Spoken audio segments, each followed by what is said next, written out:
मेहड़ में हिंदू कम्युनिटी तरफां दिवाली जो ॾियारो हिंदू पंचायत जे अॻवाननि राहुल कुमार चरियाई, दिलीप कुमार भोजवाणी, डॉक्टर हेमंत दास ॿियनि तरफां अक़ीदत ऐं एहतराम सां मल्हायो वियो। हिन मौक़े ते हिंदू पंचायत जे अॻवाननि अवामी न्यूज़ सां ॻाल्हाईंदे चयो त असांजो रामचंद्र बन यानी जंगल में 14 साल बन काटे जॾहिं अयोध्या पहुतो त उन जी ख़ुशीअ में ॾीआ ॿारिया विया ऐं उन जे ॾींहं ते असीं दिवाली मल्हाईंदा आहियूं।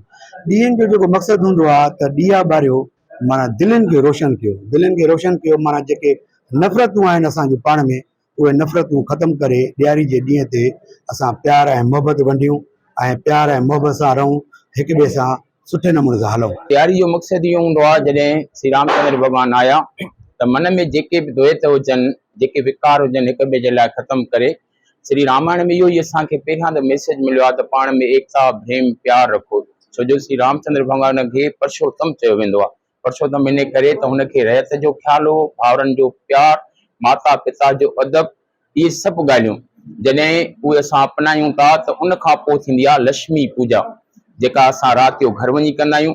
लक्ष्मी पूजा इन करे कंदा आहियूं त लक्ष्मी माता चयो वियो हुयो त जंहिं वटि लक्षण हूंदो, जंहिं वटि हरि नारायण जो सिमरन हूंदो, मां उते ई प्रगट थींदमि। पोइ असां इहा वेनती कंदा आहियूं उन अंदरि त असां में जेके अंदरि भेदभाव आहिनि या विकार आहिनि उहे ख़तमु थियनि ऐं सदा सदा असां श्री रामचंद्र भॻवान सां जुड़िया रहूं। असांजो ही तमामु वॾे में वॾो त्योहार हूंदो आहे जंहिंमें असांजो श्री रामचंद्र भॻवानु 14 साल बनवास काटे अॼु पंहिंजे हिन अयोध्या में नगरी में पहुचंदा आहिनि।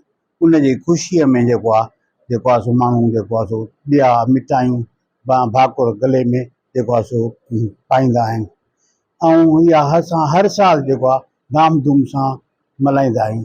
सब्सक्राइब कयो अवामी न्यूज़ HD खे ऐं ताज़ा तरीन ख़बरुनि लाइ ॾिसंदा रहो अवामी न्यूज़ HD।